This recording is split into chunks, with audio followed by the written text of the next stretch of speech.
you, Günther, and special thanks to you, Norm, for joining us for this webinar. I'm sitting in Bloomington looking outside my window at 2 or 3 inches of new snow. I envy you sitting where you are in Florida, but so it goes. Welcome, everyone, to a very important webinar. This one focusing on a key issue that we all face, namely accusations of genocide, the crime of crimes, against the state of Israel. Some of that has been going on for many, many years, as our speaker today will inform you. The charge is not new. It dates back decades, but it's taken on a new passion, a new relentlessness, and our speaker today will help us sort all of that out. What one does about it is a question before all of us. I'm sure that'll enter the question and answer period afterwards. Very briefly, to introduce our speaker, Norman Goda has an endowed chair in history at the University of Florida. He also heads up that university's Jewish Studies program. He's deservedly prominent and acclaimed as a major scholar of the Holocaust. He teaches courses on that subject at his university. He's published lots on various aspects of the Nazi persecution and mass murder of the Jews. To single out some of his books, I call your attention to Tales from Spandau, Nazi Criminals in the Cold War, and the Holocaust, Europe, the World, and the Jews. He's worked with Richard Breitman and others in writing and editing other books. He's a prolific and important scholar who's given us major insight into these subjects. Like other scholars of the Holocaust, he's turned serious attention in more recent years to contemporary anti-Semitism, and it's that brings him to us today for a talk on the genocide libel. Norm, it's my pleasure now to hand over to you. Thank you. And thank you, everybody, for coming. And thank you, Alvin, for the kind introduction. And thanks to you and Günther for having me. This is a very august forum. I've attended it many times to hear scholars whose work I greatly admire, and it's an honor to be here.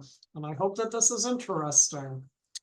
This talk concerns post-October 7th accusations of genocide against Israel. Genocide is the crime of crimes. States committing genocide are illegitimate. Genocide accusations are not anti-Semitic as such, but genocide accusations against Israel are different.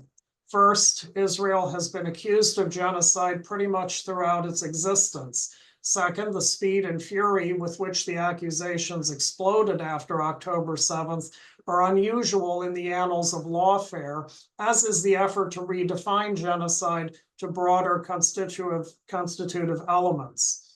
The genocide libel deploys anti-Semitic tropes. One is the linkage of genocide to violent passages in the Hebrew Bible, which plays on the theme of Jewish chosenness.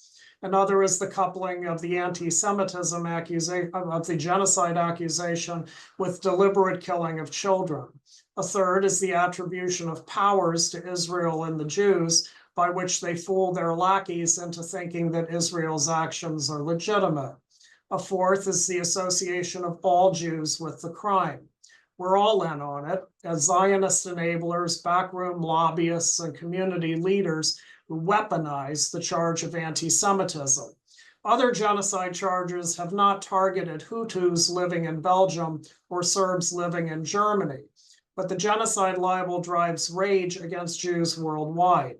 As the Council of Jewish Institutions in France, CRIF, noted in a January report concerning some 1,600 anti-Semitic incidents in France last year, and I quote, "The hammering of the false genocide accusation and its corollary of accusing Israel's supporters of being pro-genocide have helped to demonize Jews in France and justify hostile behavior toward them, unquote. But my aim is not to discuss why the genocide charge is anti-Semitic, nor is it here any way to dismantle genocide charges against Israel. Rather, I'll discuss some history of how the genocide accusation has been made against Israel and the Jews. By looking at the history, we can deconstruct the charge, how it has been used over time, and the stunningly bad faith it entails. The caveat: tens of thousands of Palestinian civilians have been killed since 2023. There's a separate discussion to be had on proportional military response as discussed in the Geneva Conventions and their additional protocols. But Hamas's destruction is a legitimate war aim. Halting strategic imports through blockade keeps with proper use of blockades, and Hamas's fighters who hide themselves and their weapons in and under hospitals, schools, shelters, and mosques put civilians at terrible risk. The Genocide Convention. In his book, Axis Rule in Occupied Europe, legal scholar Raphael Lemkin defined genocide as, quote, destruction of a nation or an ethnic group. Lemkin included destruction not just of people, but of national life, social, economic, and cultural. But the concept was too broad for jurists at Nuremberg. Lemkin lobbied the UN to make genocide an international crime. But most UN members define genocide as the physical destruction of a human group. UN deliberation on the Genocide Convention from 1946 to 48 makes this clear. Secretary General Trygve Lie cautioned the genocide should be limited to, and I quote, the deliberate destruction of a human group. Otherwise, there is a danger that the idea of genocide will be expanded indefinitely. If the notion of genocide were excessively wide, Lie said, and I'm still quoting, the success of the convention would be jeopardized, unquote. And war itself, Lie said, was not genocidal. The infliction of losses, he said, and I quote, even heavy losses on the civilian population in the course of war does not, as a rule, constitute genocide. UN deliberations on the convention in 1946-48 coincided with Israel's birth. Saudi Arabia and Syria both tried to link the two. Syria through the displacement of Palestinian Arabs, later known in the Arab world as the Nakba. On October 1948, Salah Eddin Tarazi, Syria's delegate to the UN Legal Committee, argued, and I quote, any measures directed toward forcing members of a group to leave their homes should constitute genocide, unquote. Other delegations argued that mass flight could and did occur during legitimate wartime operations. Syria's proposal was rejected 29-5 with 8 abstentions. Lebanon. The Genocide Convention was politicized during the Cold War, mostly by communist states, the New Left, and fellow travelers. The Soviets, the Chinese, and the so-called Russell Tribunal, a people's court developed in 1966 by Bertrand Russell and Jean-Paul Sartre, all accused the US of genocide in Vietnam. The Soviets and Black Power organizations in the US characterized racial violence in the US as genocidal. But no state was accused of genocide more than Israel. Each war brought genocide accusations. The Lebanon War of 1982 was special. By the late 1970s, the Palestine Liberation Organization created a mini-state in Lebanon. It received weapons from the Eastern Bloc, rockets, artillery, RPGs, machine guns, and much more. From southern Lebanon, the PLO launched numerous attacks into Israel. Targets were always civilians. Attacks included the 1978 Coastal Road Massacre and numerous launches of Katyusha rockets into northern Israel that killed some residents while driving thousands into shelters. The invasion of Lebanon that commenced on June 4, 1982, aimed to dismantle the PLO and install a friendly Lebanese government. It included hitting PLO fighters in refugee camps and a weeks-long siege of Beirut.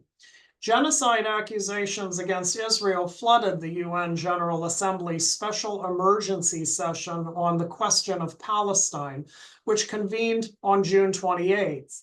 The accusing delegations were from the communist world, the Arab states, and the movement of non-aligned countries, all of which had argued already that Israel was a racist colonial state.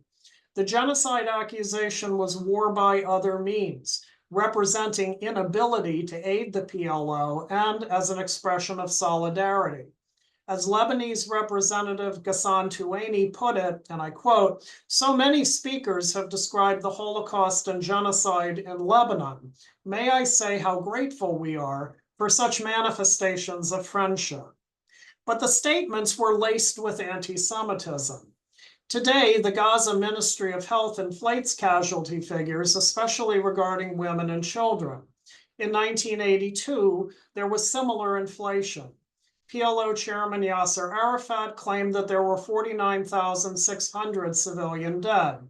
A Lebanese study after the war counted 17,825 combined civilian and military deaths.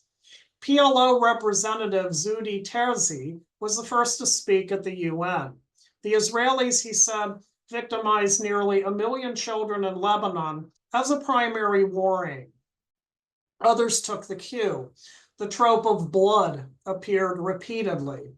Mohammed Abul Hassan of Kuwait decried, quote, Menachem Begin and his bloodthirsty agents. Jassim Jamal of Qatar claimed that Israeli troops slaked, and I quote, their thirst for Arab blood, be it the blood of a child, a woman, or an old person, unquote. Salah Omer al-Ali of Iraq said Israeli soldiers had a thirst for blood. Mohammed Salam of Yemen claimed that the Zionists, and I quote, are striving to send all people to hell to ensure that only the chosen people of God, and this was a sarcastic quote, may exist on earth and Israel may reign supreme over all, unquote. The theme of manipulation received full airing. Awad Berwin of Libya claimed that, quote, the number of Jews in New York, California, and elsewhere is significant, which is why they can exert pressure on the United States to support Israel. Rodrigo Malmierca of Cuba said that the world could not be, quote, deceived by well-orchestrated press campaigns depicting the aggressor as the victim. The truth is that Israel intends to commit genocide against the Palestinian people. Azem Nabaya of Jordan decried, quote, an Israeli campaign to brainwash an outraged world. Mohammed al-Mosfir of the Emirates went further. There is a Zionist group, he said, which dominates mass media and exercises influence on the executive and legislative authorities in the US, unquote. But the most telling statement came from Adnan Omran of the Arab League. I want to quote that at some length. The structure of the Israeli entity, he said, is built on the tenets of Zionist racist settler ideology and the premise of a chosen people, a premise that makes Zionist decision makers believe that they and their people are superior to all others and that they have the right to commit genocide, thus perpetrating all the crimes of Nazism, unquote. Thus, Israel was not a state committing genocide. Israel was a genocidal state. In December, a UN resolution accused Israel of genocide. The trigger was the massacre in the Palestinian Sabra and Shatila refugee camps. As Israeli forces advanced toward Beirut, units of the Phalange, the Christian militia allied with Israel, was ordered to clear PLO fighters from these two camps, from which Israeli forces had taken fire. The militiamen killed a number of fighters, but also a still unsettled number of Palestinian civilians. The Red Cross estimated 1,000, Arafat claimed 3,200.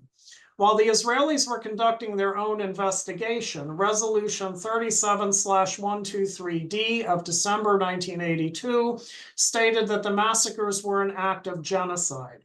123 for, 0 against, 22 abstentions. Legal scholar Antonio Cassese sees the resolution as political. The Cuban delegation, which introduced the resolution, did not discuss constitutive elements of genocide. The resolution, it said, was self-explanatory. No debate followed on facts or classification of crimes. The resolution, Kissi says, and I quote, reveals an intention to use the resolution as propaganda, unquote. But it didn't end there. In August 1982, a private international commission of inquiry constituted itself under Sean MacBride, formerly of the Irish Republican Army and now president of the International Peace Bureau in Geneva, and Richard Falk, then a law professor at Princeton and later from 2008 to 14, the UN Special Rapporteur on Palestine. The MacBride Commission ignored the PLO charter, which called for Israel's destruction, as well as terror attacks by PLO groups. It condemned Israel for aggression and argued that Israel violated the Hague and Geneva Convention by targeting refugee camps, even while admitting, quote, these camps often contained combatants and stores of munitions, unquote. It viewed Sabra Shatila not as isolated incidents, but part of a pattern that stretched back to 1948. A majority of the commission thought Israel guilty of genocide, and an appendix to this effect was published in its 282-page report.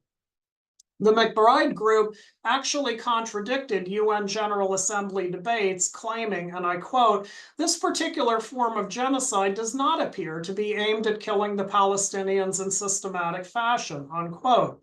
The commission then asserted, and I quote, the definition of genocide is not limited to the formula adopted by the UN in 1948. Israel, they said, adopted measures, and I quote, to destroy the national culture, political autonomy, and national will in the context of the Palestinian struggle for national liberation. This definition harkened back to Lemkin's ideas concerning culture, but these ideas were not adopted by the UN in 1948 and are nowhere to be found in the Genocide Convention. It also harkened to numerous UN resolutions of the 60s and 70s on the sanctity of national liberation movements fighting colonialism. The MacBride Commission admitted the leeway that it took, and I quote, what the majority of the commission has in mind is a different form of genocide, unquote. Major law journals did not take the MacBride report seriously, but the Middle East Studies World did. The Journal of Palestine Studies and other journals, such as Race and Class, published long excerpts from the report, including the comments on genocide. It is curious that no one accusing Israel of genocide today cites Israel's earlier genocide of 1982. Or maybe it's not so curious. For if anyone were to read the General Assembly debates of that year, it would be an embarrassment to the UN and to those making similar accusations today. Settler colonialism. Today's genocide charges are different thanks to the academic settler colonial theory, which developed in the 90s and took off in the 2000s. I want to build on Adam Kirsch's work on settler colonial theory, which describes it as ideological rather than empirical. In a seminal 2006 article, anthropologist Patrick Wolfe defined settler colonialism as a process of invasion, mass settlement, and the elimination of the native. Wolfe argued, and I quote, the question of genocide is never far from settler colonialism. But for Wolfe, genocide is not an event or even a series of events, but what he calls structural genocide. It consciously avoids constraints of time and place, and even of life and death. Killing for Wolfe can be in abeyance during an ongoing genocide because the necessities of the settler colonial genocidal structure, land, will inevitably recur. Critical, too, is that Wolfe, like others, viewed the Holocaust not as a tool for understanding genocide, but an impediment. I'll quote, as the unqualified referent of the qualified genocide, it can only disadvantage indigenous peoples, unquote. There is something disingenuous about this scholarship. In his 2006 article, Wolfe cites Theodor Herzl, the founder of political Zionism, as saying, quote, if I wish to substitute a new building for an old one, I must demolish before I construct. Here, Wolfe says, is the key. It, quote, reveals that settler colonialism destroys to replace. Wolff's sight of Herzl has been repeated in many books and articles that examine the conflict from settler colonialist perspectives. All attribute Herzl's quote, as Wolff did, to Herzl's novel, Alt-Neuland, about a future paradise for all peoples in Palestine. But the statement actually comes from Herzl's 1896 treatise, Der Judenstaat, which is credited with the foundation of political Zionism. Moreover, Herzl's mention of demolition refers not to Palestine at all, but rather the way Herzl thought European Jews defined themselves in the late 19th century as a beleaguered, powerless minority. The misattribution to Alt-Neuland is telling. No scholar who cites Wolff has noticed the mistake either.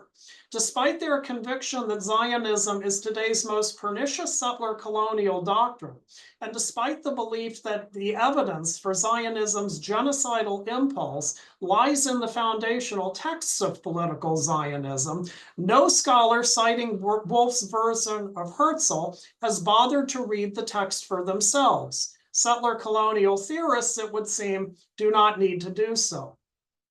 The lack of factual precision within the settler colonial theory is widespread.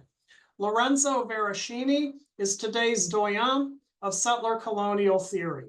He is the editor of the journal Settler Colonial Studies, which he founded in 2011 and which published special issues on Palestine in 2012, 2015, and 2019.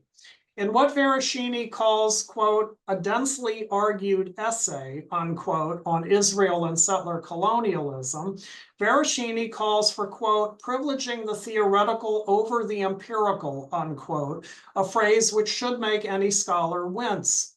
In that vein, we can also consider sociologist Martin Shaw, a contemporary genocide theorist who argues that the question, what is genocide, should be replaced by the question, what should genocide mean?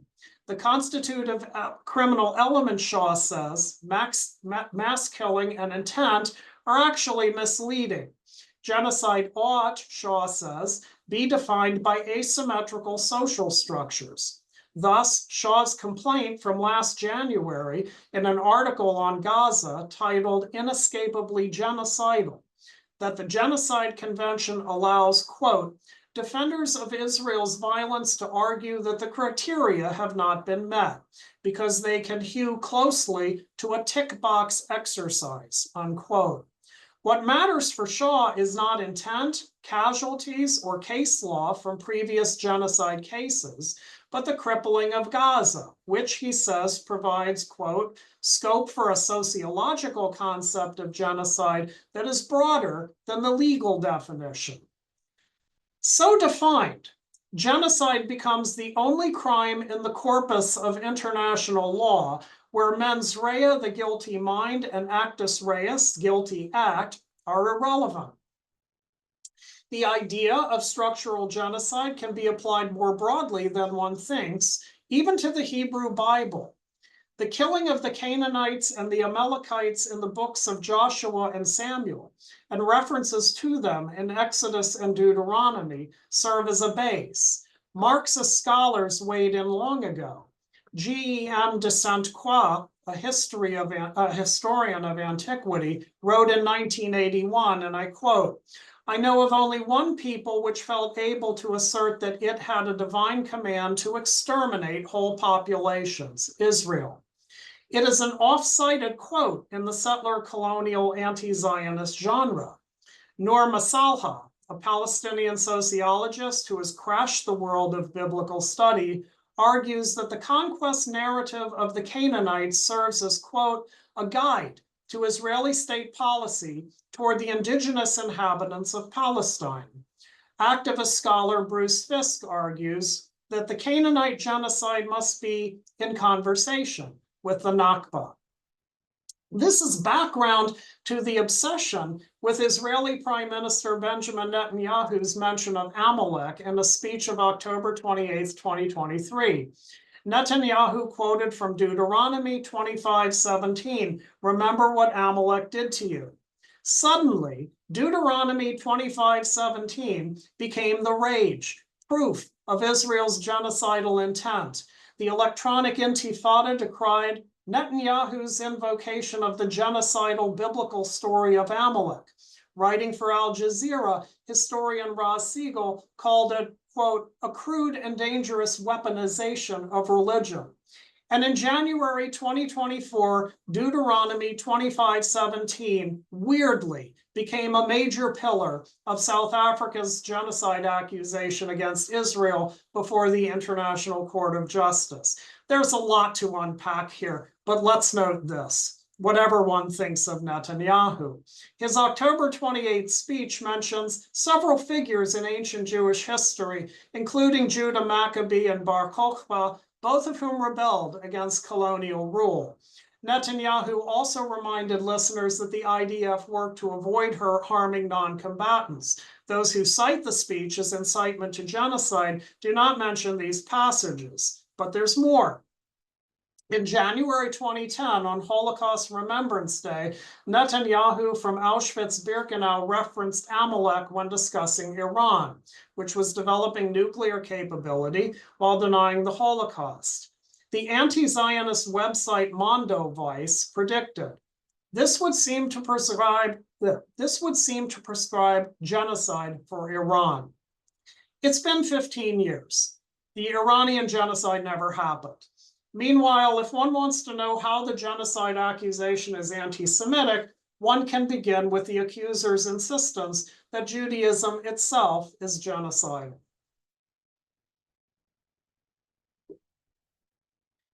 Gaza. Hamas wrested control of Gaza from the Palestinian Authority in 2007.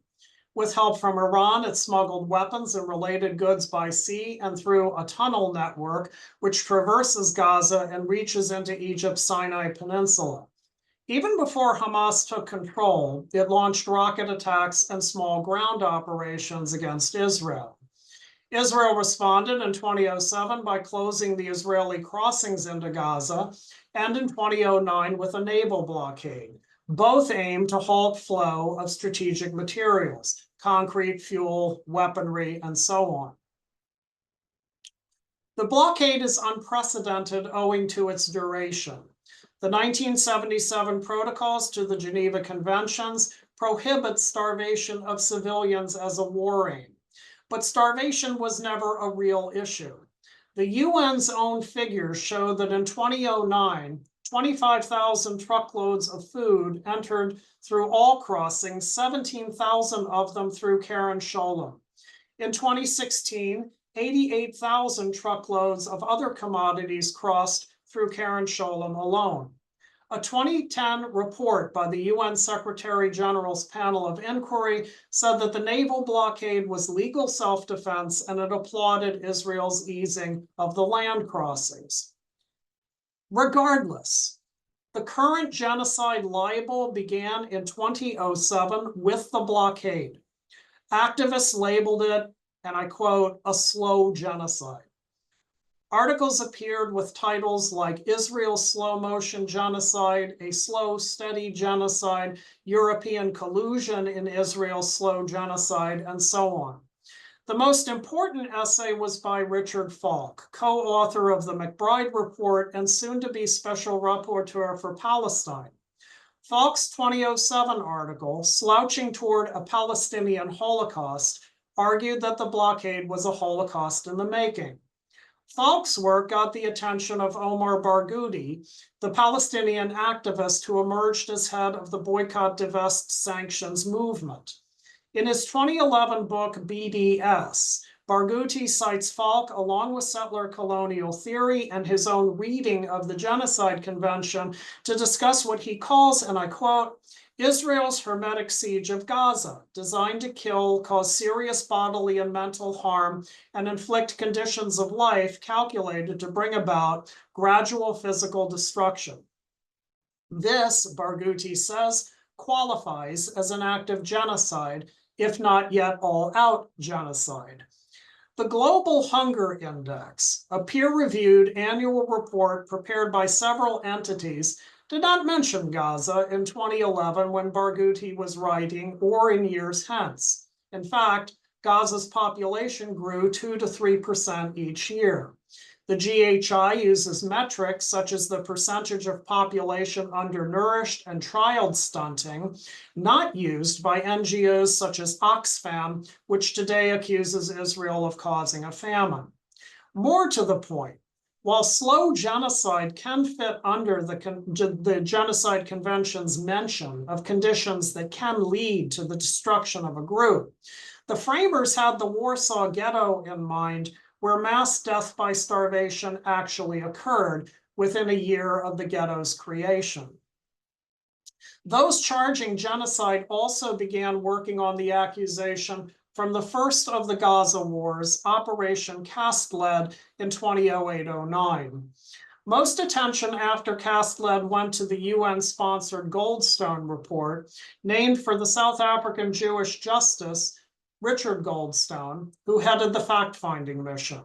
That report accused Israel of collective punishment of Gazan civilians, thus violations of the Fourth Geneva Convention and additional protocols.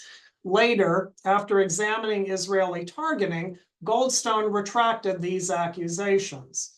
But the furor over the Goldstone report obscured other reports that followed Cast Lead, and chief among these was the Dugard report. John Dugard is a South African jurist, part of the South African team now charging Israel with genocide at the ICJ. He was UN Special Rapporteur for Palestine from 2001 to 08, preceding Richard Falk. After Cast Lead, he headed a team called the Independent Fact-Finding Mission mandated by the League of Arab States to investigate Israeli crimes and human rights violations perpetrated during Israel's offensive on the Palestinian people in the Gaza Strip. Looking back in 2024, Dugard remembered unanimity in this mission that Israel committed genocide during Cast Lead. Dugard's reply, he remembered, was, "My God, you cannot accuse Israel of genocide." Not quite true. The Dugard report concluded that Israel committed war crimes, crimes against humanity, and, quote, possibly genocide, unquote. The report charged the IDF with, quote, killing, exterminating, and causing serious bodily harm to members of the group, unquote. This defined genocide, but Dugard's team could not determine intent. The report thus urged the Arab League, quote, to recommend to its members that they consider legal proceedings against Israel in accordance with the Genocide Convention, because there is a prospect that such a claim might succeed, unquote. Special Rapporteur Richard Falk lauded the Dugard report as highly reliable. After Operation Protective Edge in summer 2014, genocide came up again. Here, the investigative body was the Russell People's Tribunal. In September 2014, the Russell Tribunal held an extraordinary session on Gaza. The jury included John Dugard, who also served as a witness, and Richard Falk, still the UN Special Rapporteur, but also Hamas-supporting activist Christian Hessel and South African activist Ronnie Kasrils, who had compared Israelis to Nazis and who more recently, after October 7th, insisted that Hamas's massacres were, quote, a towering military accomplishment, while denying that Hamas killed civilians. The bass-playing anti-Semite Roger Waters rounded out this tribunal. The Russell Tribunal said it would examine Israeli policy in light of the prohibition of genocide in international law. Dugard argued that Gaza was legally occupied territory, thus legitimizing resistance in any form. Rockets and tunneling, Dugard argued, were, quote, acts of resistance of an occupied people, unquote. Dugard compared Hamas to the French resistance in World War II. War crimes and crimes against humanity were to be considered, Dugard said, but genocide had to be considered too. We should note the permeation of settler colonial theory in the Russell Tribunal's findings. The tribunal noted that there was a legal definition of genocide for criminal courts, but there were also, quote, alternative broader understandings of genocide beyond individual criminal responsibility, unquote. The tribunal thus condemned Israel's, quote, settler colonial policies based on displacement of Palestinians since 1948, while also arguing that, quote, the cumulative effect of the longstanding regime of collective punishment was designed to cause the incremental destruction of the Palestinians as a group in Gaza. Yet the tribunal stopped short of charging genocide. Dugard later lamented the tribunal's caution. There was a lot of support for accusing Israel of genocide, he said later, but that was still so taboo. What did Dugard mean by taboo? Did he mean broad societal pressure that one might see concerning, say, smoking in restaurants? In 2023, Dugard told Falk that the main problem in fighting Israeli apartheid was, quote, the weaponization of anti-Semitism. Falk agreed.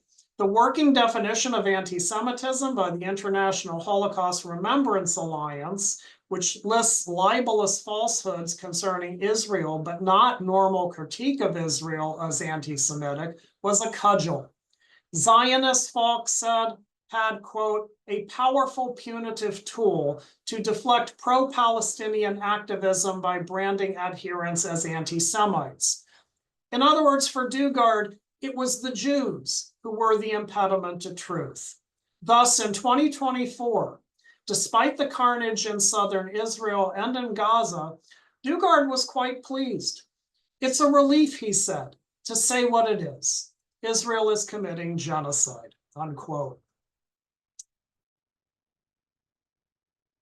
As I've written elsewhere, there are many factual problems with the South African charges.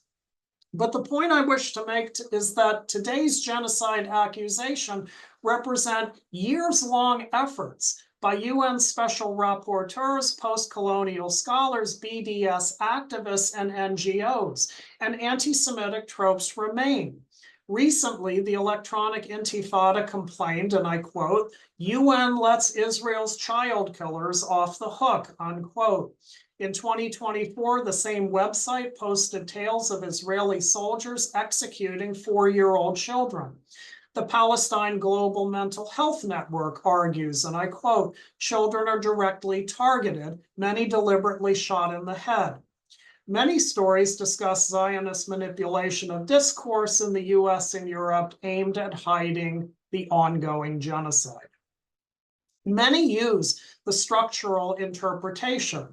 A prime example is the March 2024 report, Anatomy of a Genocide, by current UN Special Rapporteur for Palestine, Francesca Albanese. Even by the standards of UN Special Rapporteurs, Albanese is a piece of work. She aims not just to be a UN official, but a social media influencer. Her Twitter following is 350,000, and her Twitter page, weirdly, has the word genocide scrawled across it in blood red letters, as if accusing Israel of genocide is her brand. Albanese's report asserts that, quote, settler colonialism is a dynamic structural process and a confluence of acts aimed at displacing and illuminating indigenous groups, of which genocidal extermination represents the peak. In Palestine, she continues, displacing and erasing the indigenous Arab presence has been an inevitable part of the forming of Israel as, quote unquote, a Jewish state.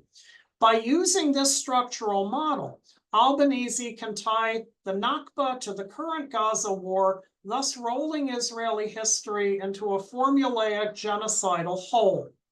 Israel's genocide on the Palestinians in Gaza, she suggests, is an escalatory stage of a long-standing settler colonial process of erasure, unquote.